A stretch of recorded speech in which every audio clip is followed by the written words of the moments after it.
5 na. Ayan, 5 na. Hanapin na natin sila. Ang mahanap.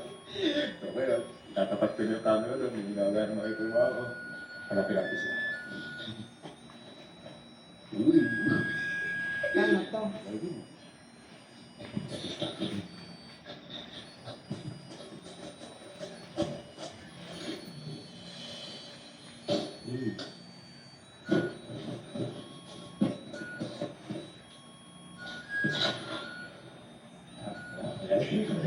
Hindi pagpakita na, tanong mo, bibilang hindi ko ano. Dito.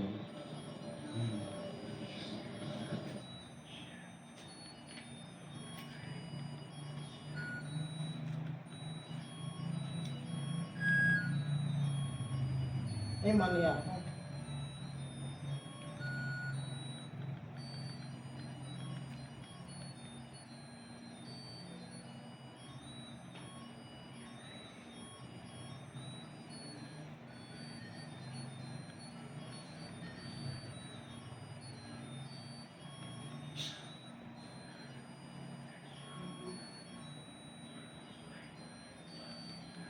Meron baliktad.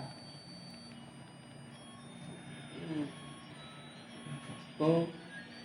Ano po sa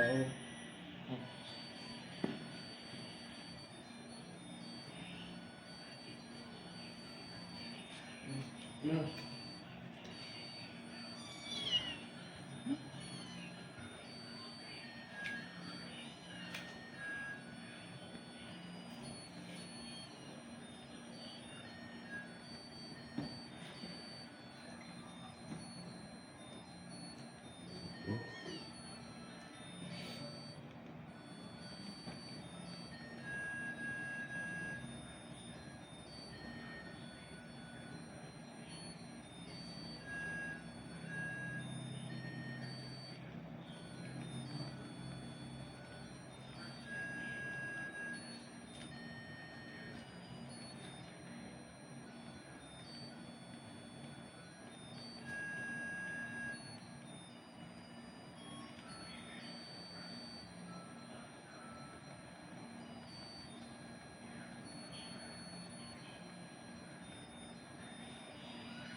The first stretch limousines, built around 1928, usually transported big bands and their musical equipment. Luxury sedans with an extended chassis are typically associated with special occasions, such as weddings, proms, or a night on the town. It takes about 475 hours of work and painstaking detail to transform a luxury sedan into a stretch limo. Workers cut an ordinary-sized car in half using cutting wheels. Before cutting begins, the inside of the car is stripped away, along with other components such as the gas tank and drive shaft. Workers cut away the inner support structure and cut across the floor of the car with the reciprocating saw. The car is now completely cut in half. Workers wheel the back half of the car away from the front half. They place the back half on the exact spot where the limousine will gradually be assembled. The construction department employees insert steel frame rails into the front half of the car. They insert the rails on both sides of the front half before inserting the rails into the back half of the car.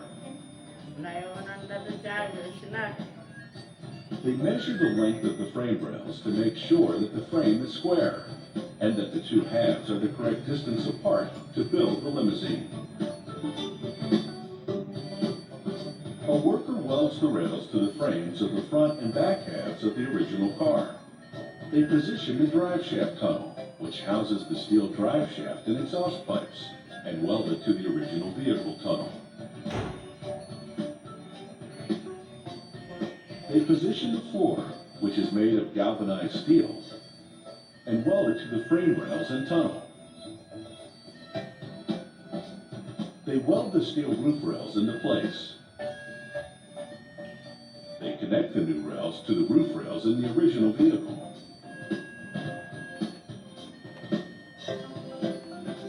A worker welds a vertical side post into place.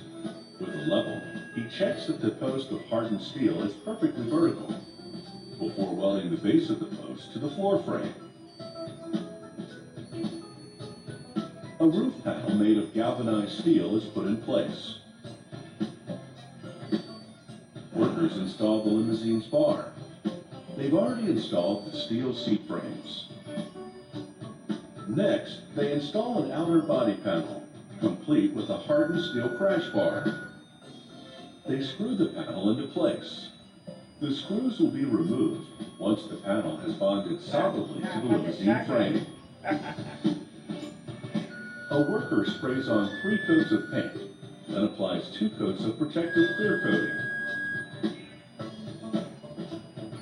Once the painting process is complete, workers install the laminated safety side glass. Another worker sprays contact cement on the roof of the limousine in preparation for the vinyl top. He stretches the vinyl across the roof and with his hand presses the fabric down into the crevices. Then he carefully trims off the excess. He presses a strip of chrome molding into place on the top of the vinyl.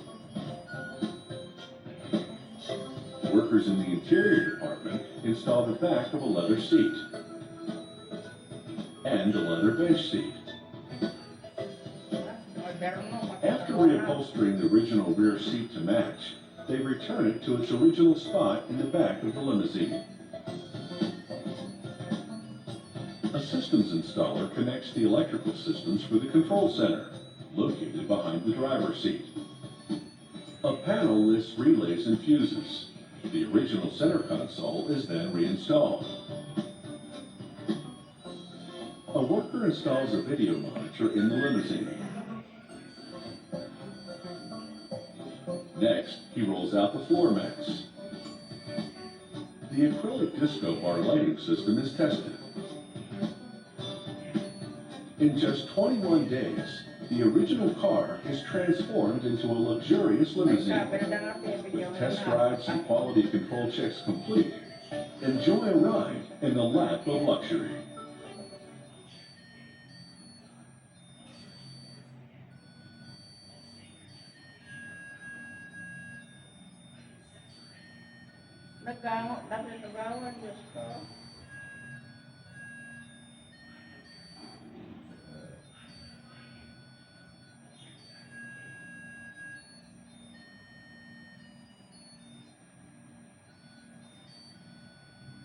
Firefighting used to consist of passing water buckets hand to hand. The first fire hoses of the 1600s were made of leather, but these hoses were heavy, would crack when dry, and often break open under pressure. Modern firefighting began with the lightweight cotton fire hose, lined with rubber to keep the cotton dry and flexible. Fire hoses come in a range of sizes to fulfill a range of functions, from small lightweight ones for fighting forest fires to large heavy-duty hoses for industrial fires. Production begins with hundreds of bobbins of polyester yarn, feeding automated looms of 4 above. A series of spring rods keeps the yarns under uniform tension. This is essential to create a tight weave.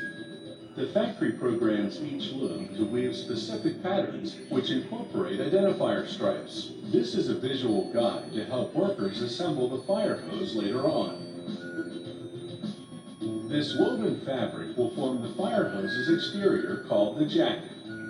It's got to weather some nasty conditions, so they soak it in a plastic polymer solution with dye for color.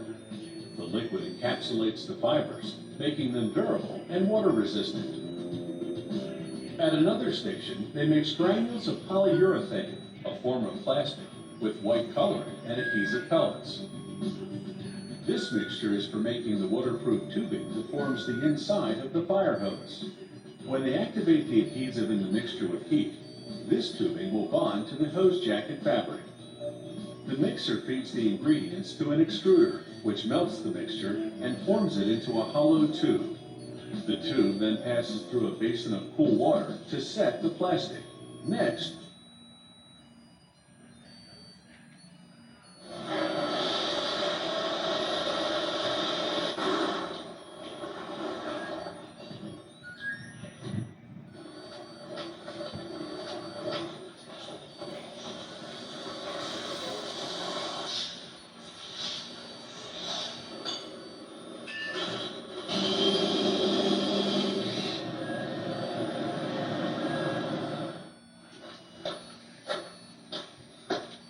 Show.